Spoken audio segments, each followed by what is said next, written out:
ദാവീദിൻ്റെ പ്രാർത്ഥനകളിലൂടെ മുന്നോട്ട് പോവുകയാണ്. 19 സങ്കീർത്തനത്തിൻ്റെ 14 വാക്യത്തിൽ കാണുന്ന മനോഹരമായൊരു പ്രാർത്ഥന വാചകം കൂടിയുണ്ട്. എൻ്റെ പാറയും എൻ്റെ വീണ്ടെടുപ്പുകാരനുമായ യഹോവേ, എൻ്റെ വായിലെ വാക്കുകളും എൻ്റെ ഹൃദയത്തിലെ ധ്യാനവും നിനക്ക് പ്രസാദകരമായിരിക്കട്ടെ. ദൈവത്തെ എൻ്റേതെന്ന് പറയുന്ന ആഴമേറിയ ഒരു ബന്ധത്തിലേക്ക് ആ ഭക്തൻ കടന്നു വരികയാണ്. ഒരുപക്ഷെ പുതിയ നിയമത്തിൻ്റെ വീണ്ടെടുപ്പിൻ്റെ മഹത്വമൊന്നും അനുഭവിക്കാൻ കഴിഞ്ഞിട്ടില്ലെങ്കിലും ആ ഭക്തന് ലഭിച്ച വീണ്ടെടുപ്പിൻ്റെ ഒരു വെളിപ്പാടുണ്ട്. ആ വെളിപ്പാടിൽ നിന്ന് ഭക്തൻ പറയുന്നു, അങ്ങെൻ്റെ പാറയാണ്, എൻ്റെ വീണ്ടെടുപ്പുകാരനാണ്. പ്രധാനപ്പെട്ട പ്രാർത്ഥനാ വാചകം ഇതാണ്: എൻ്റെ വായിലെ വാക്കുകളും എൻ്റെ ഹൃദയത്തിലെ ധ്യാനവും നിനക്ക് പ്രസാദകരമായിരിക്കുമാറാകട്ടെ. ദൈവത്തെ പ്രസാദിപ്പിക്കാൻ ആഗ്രഹിക്കുന്ന ഒരു ഭക്തൻ മറ്റാരും ശ്രദ്ധിക്കാത്ത ഇടങ്ങളിൽ ശ്രദ്ധിക്കും, മറ്റാരും ചിന്തിക്കാത്ത കാര്യങ്ങൾ ചിന്തിക്കും. പലപ്പോഴും സാധാരണ നമ്മളൊക്കെ നമ്മുടെ ചിന്തകളിൽ അധികം ബോധേഡല്ല. ഒരുപാട് ചിന്തകൾ നമ്മുടെ മനസ്സിലൂടെ കടന്നു പോകാറുണ്ട്, ഒരുപാട് വാക്കുകൾ നമ്മൾ പറഞ്ഞു വിടാറുണ്ട്. പക്ഷേ ദൈവപ്രസാദത്തിനകത്ത് ജീവിക്കണമെന്ന് ആഗ്രഹിക്കുന്ന ഭക്തൻ ഫോക്കസ് ചെയ്യുന്നത് തൻ്റെ ചിന്തകളിലും വാക്കുകളിലുമാണ്. ചിന്തകളും വാക്കുകളും തമ്മിൽ എന്തെങ്കിലും ബന്ധമുണ്ടോ? ഉണ്ട്. ചിന്തകൾ തെറ്റിപ്പോയാൽ വാക്ക് തെറ്റും.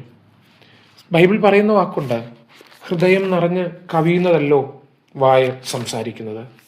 നാവ് ചെറിയൊരു അവയവമാണ്, പക്ഷേ അത് വലിയ കാട് കത്തിക്കുന്ന ഒരു തീയാണ്. നമ്മുടെ വാക്കുകളെ ദൈവസന്നിധിയിൽ സമർപ്പിച്ചിട്ട് ഇന്ന് നമുക്കും പ്രാർത്ഥിക്കാൻ കഴിയുമോ? കർത്താവേ, എൻ്റെ നാവിൽ നിന്ന് വരുന്ന ഓരോ വാക്കും അങ്ങേക്ക് പ്രസാദകരമായിരിക്കുമാറാകണമേ. അതിന് സാധിക്കണമെങ്കിൽ നമ്മുടെ ഹൃദയത്തിലൂടെ വരുന്ന ഓരോ ചിന്തകളും ദൈവത്തിന് പ്രസാദകരമായിരിക്കണം.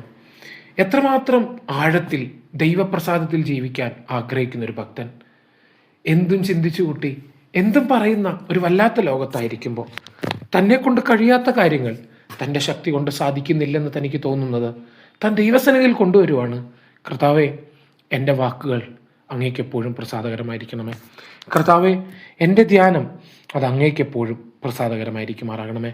നമ്മൾ എന്താണ് ചിന്തിക്കുന്നതെന്ന് മറ്റാരും കാണുന്നില്ല.